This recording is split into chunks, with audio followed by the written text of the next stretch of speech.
Olá galera, professor Wagner do curso Agora Vai, mais uma aula do nosso extensivo de Física, frente de número 2, e a gente vai entrar agora nas primeiras leis da termodinâmica, primeira e segunda lei. Aula de hoje, primeira lei da termodinâmica. Pessoal, é imprescindível que você tenha assistido às aulas anteriores para poder acompanhar essa aula aqui agora, ok? Porque o conceito já começa a ficar um pouco mais difícil. Hoje eu vou utilizar um livro de apoio aqui, ó.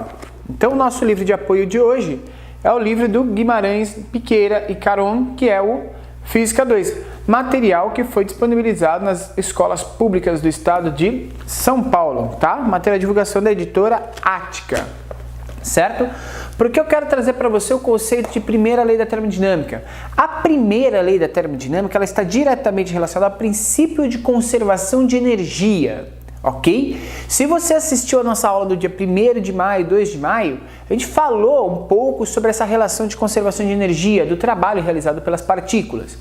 A mesma coisa a gente vai falar aqui agora, só que em sistemas termodinâmicos. A energia, ela não pode ser destruída na mecânica clássica, presta bem atenção, ela não pode ser criada, ela vai ser conservada sempre. Ok? Ou seja, melhor, ela não vai ser conservada sempre, deixa eu arrumar isso daí. Ela vai ser transformada, certo? Então a energia não se cria e não se destrói, a energia é transformada. Isso dentro dos conceitos de mecânica clássica, beleza?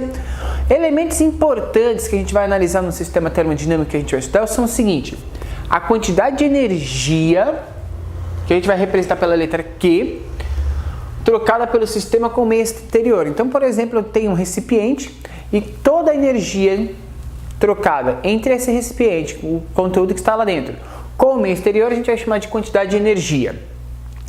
Esse sistema pode realizar trabalho. Esse trabalho vai estar relacionado a alguma variação de volume, certo? Que esse sistema venha a fazer. A gente já vai falar um pouquinho sobre isso. E a variação de energia interna do sistema, certo? Que é a energia que o sistema tem devido a variação de calor, ou seja, as partículas que estão lá dentro, certo? Gente, vou dar uma lida aqui para vocês e um pequeno trecho que a gente vai começar a discutir. Ele diz o seguinte, ó: como a quantidade de calor e o trabalho já foram analisados, vamos completar a energia interna. O que é energia interna? Porque quantidade de calor a gente já viu em calorimetria. Trabalho a gente já conhece lá da física mecânica. Mas o que é essa energia interna? Então ele diz o seguinte pra gente, olha lá. O gás ideal é constituído de partículas, certo? A gente já falou isso em aulas anteriores. Cada uma delas tem determinada velocidade, ou seja, cada uma delas que compõe o gás tem energia cinética. A gente falou isso quando a gente foi estudar o conceito de temperatura, que mede a agitação das partículas, certo? Então a gente já sabe que essas partículas que constituem o gás têm uma energia cinética própria, certo? Não há energia potencial associada às interações entre as partículas do gás ideal, pois essas interações ocorrem somente durante os choques, que por hipótese têm duração desprezível. Assim, denominamos a energia interna associada a um gás ideal monoatômico composto por N partículas, o somatório das energias cinéticas de translação. Ou seja, a energia interna de um sistema ela é proporcional a somatório, vamos fazer aqui o símbolo de somatório, da energia cinética de todas as partículas. Seria muito difícil analisar a energia interna de partícula por partícula. Então a gente faz o que? Analisa a soma de todas essas energias cinéticas deste sistema. Então essa energia é a energia do movimento dessas partículas, certo? Gente, e o movimento das partículas está relacionado a quê? O movimento das partículas está relacionado diretamente à temperatura, certo? Quando a gente estudou temperatura, a gente falou isso.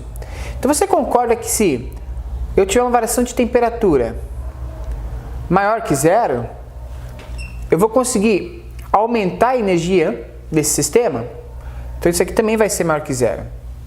Se eu tiver uma variação de temperatura do sistema menor que zero, ou seja, um resfriamento, a variação de energia do sistema vai ser menor que zero. Mas se a variação de temperatura for igual a zero, também a variação de energia do sistema será igual a zero, certo? Então a gente já tem uma ideia direta de que essa variação de energia está diretamente relacionada a quê? A variação de temperatura do sistema, que é a medida do grau de agitação dessas partículas, certo? Então a gente tem uma ideia geral de como relacionar essas grandezas. Como, professor? Ué, da seguinte forma: a quantidade de calor dada para um sistema, então eu vou dar uma quantidade de calor. Essa quantidade de calor ela pode fazer duas coisas. Primeira, ela pode variar a temperatura de um corpo. Variando a temperatura de um corpo, ela vai variar a energia interna do sistema. Mas ela também pode fazer o quê? Aumentando a variação de energia interna, ou seja, aumentando a energia cinética desse sistema, vai começar a sofrer esse sistema uma determinada pressão, maior do que a inicial. E se o êmbolo for móvel desse recipiente, a gente vai ter uma variação de volume. E nisso a gente vai ter então uma realização de trabalho. Certo? Não entendi, professor. O que você quis dizer? Eu quis dizer que dado um sistema, um recipiente, onde uma das suas paredes seja móvel, vamos supor que eu tenho um recipiente aqui, deixa eu tentar fazer isso aqui mais colorido possível. Vamos supor que eu tenho um recipiente aqui e esse êmbolozinho aqui seja móvel. Eu tenho as partículas do gás lá dentro, certo? Se ele estiver numa temperatura inicial, ele está nessa situação. Se eu aumentar a temperatura, eu aumento a energia cinética, eu começo a aumentar o número de colisões que acontece com essa parede móvel. O número de colisões aumentando com muito mais energia vai aumentar, vai fazer com que a gente tenha uma variação de pressão. Aumentando a pressão interna do sistema, provavelmente esse êmbolo comece a se deslocar, fazendo com que o sistema tenha uma variação de volume. Certo? Você lembra de mecânica que trabalho é igual a força vezes deslocamento? Essa força, gente, aqui é por causa da pressão, é a força exercida sobre uma área. Então, se tem pressão, tem força. E o volume, a variação de volume vai proporcionar para a gente o quê? O deslocamento. Porque se a área do recipiente é igual, conforme vai aumentando a altura desse êmbolo, vai alterando o volume e isso provoca o deslocamento. Então, se houver variação de volume para uma determinada pressão, com certeza haverá trabalho. Então, existe uma relação de proporcionalidade entre o trabalho e a variação de volume do sistema. Se o trabalho for maior que zero, é que o volume aumentou. Se o trabalho for menor que zero, é que o volume diminuiu. E se o trabalho for igual a zero, é porque não teve variação de volume deste sistema, certo? Então aqui a gente tem a quantidade de calor, que é a energia.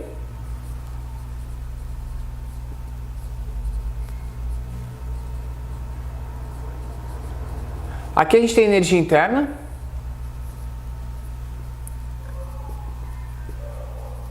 E aqui a gente tem o trabalho. Então, recapitulando.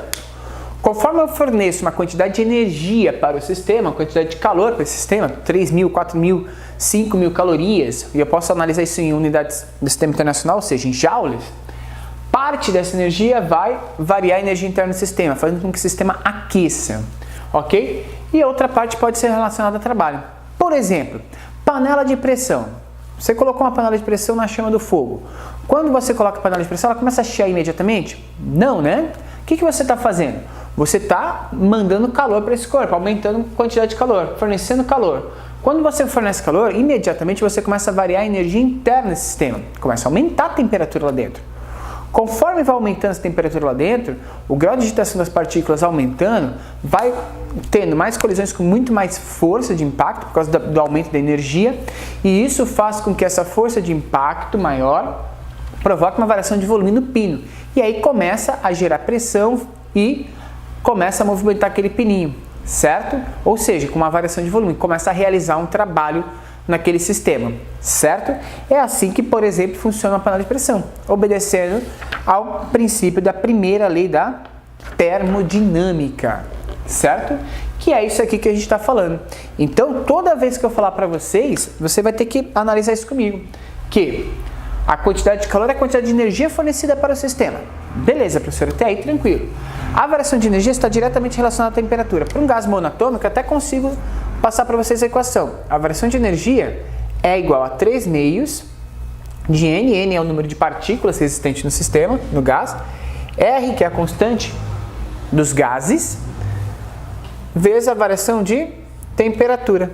Então a gente tem essa equação aqui para a energia interna, que dá para a gente direta a ideia de que a variação de energia interna está diretamente relacionada à temperatura. Para um gás monatômico aí, isso daqui é válido, beleza?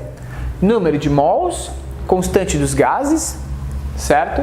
Variação de temperatura em kelvins, você consegue a variação de energia interna no sistema. Então olha lá, forneci calor. Esse calor vai ser utilizado para variar a energia interna, ou seja, variar a temperatura do sistema, e depois para fazer variações de pressão e volume, certo? Pode acontecer ao mesmo tempo, posso ter as duas variações ao mesmo tempo, posso ter uma ou outra, beleza? Isso vai depender do modelo que a gente vai estar estudando. Esse, gente, é o primeiro princípio, ou seja, a primeira lei da termodinâmica, que estuda essa ideia de conservação de energia, beleza?